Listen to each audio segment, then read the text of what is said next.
It was one of those nights when everything felt off.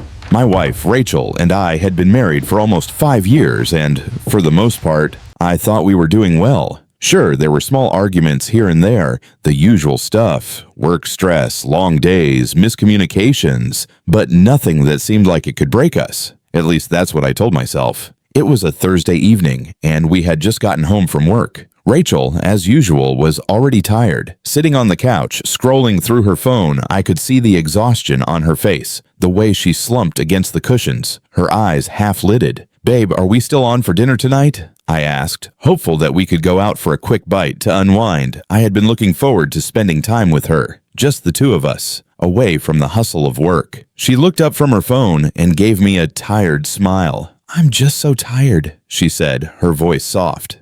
"I think I'll pass on dinner tonight. Maybe another time?" I nodded, but deep down I felt a knot in my stomach. This had been happening a lot lately. Her pulling away, saying she was too tired or too busy or too something. We had been drifting apart, and I couldn't put my finger on why. "I get it," I said, trying to keep my voice steady. "We don't have to go out. We can just relax here. I'll grab us some takeout." She smiled faintly. "Thanks, I appreciate it. Just give me a little space tonight. I'll be in bed early." I couldn't hide the disappointment on my face. For the past few months, it had felt like we were two strangers living in the same house. There was no passion, no energy between us anymore. We used to have fun together, even on the worst days. But now, all I got was exhaustion and indifference. I went to the kitchen, grabbed some food, and sat at the table. Rachel was already upstairs, probably in bed, scrolling through her phone or reading. I wanted to talk to her about how I felt, but I didn't know where to start. The thought of confronting her about this emotional distance terrified me. What if she didn't feel the same way? What if this was just a phase, and I was overthinking it? As I sat there, half-heartedly eating, I heard a knock on the door. It was unexpected, and I wasn't expecting anyone. I stood up, walked to the door, and opened it to find Sarah, Rachel's best friend, standing there with a smile on her face. "Hey, sorry to just drop by," Sarah said, stepping inside. "I was in the neighborhood and thought I'd check in." "No problem," I said, letting her in. "Rachel's upstairs, probably already in bed." Sarah nodded, then looked at me with a knowing expression. "She's been really tired lately, huh?" I gave a half-hearted chuckle. "Yeah, she keeps saying she's exhausted. Honestly, I don't know what's going on. We haven't really had a chance to talk." Sarah said, glancing upstairs before meeting my gaze. "I don't know if it's just me, but I feel like Rachel's been distant for a while. She's always so tired, and when we do hang out, it's like there's this wall between us."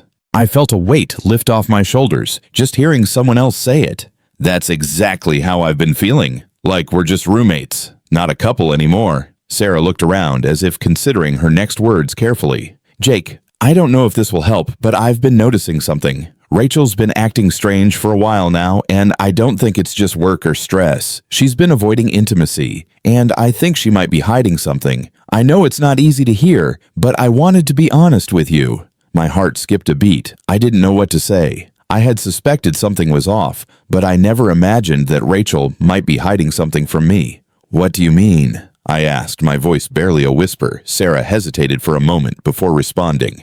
"I think Rachel's been seeing someone else. I know it's hard to believe, but I've seen the way she acts when she's around him. She's more animated, more alive than she's been in months. And I don't think it's just friendship anymore." My stomach twisted into knots. The words Sarah spoke hit me like a punch to the gut. Could Rachel really be cheating on me? Was this why she'd been so distant? My mind raced with all the possible scenarios, but none of them made sense. Why wouldn't she just tell me? Why keep this hidden? "I don't want to hurt you, Jake," Sarah said gently, her voice soft. "But I think it's time you have that conversation with Rachel. You deserve to know the truth." I nodded slowly, trying to process what Sarah had just told me. "Thanks for being honest, Sarah. I'm not sure what to do with all this, but I appreciate you telling me."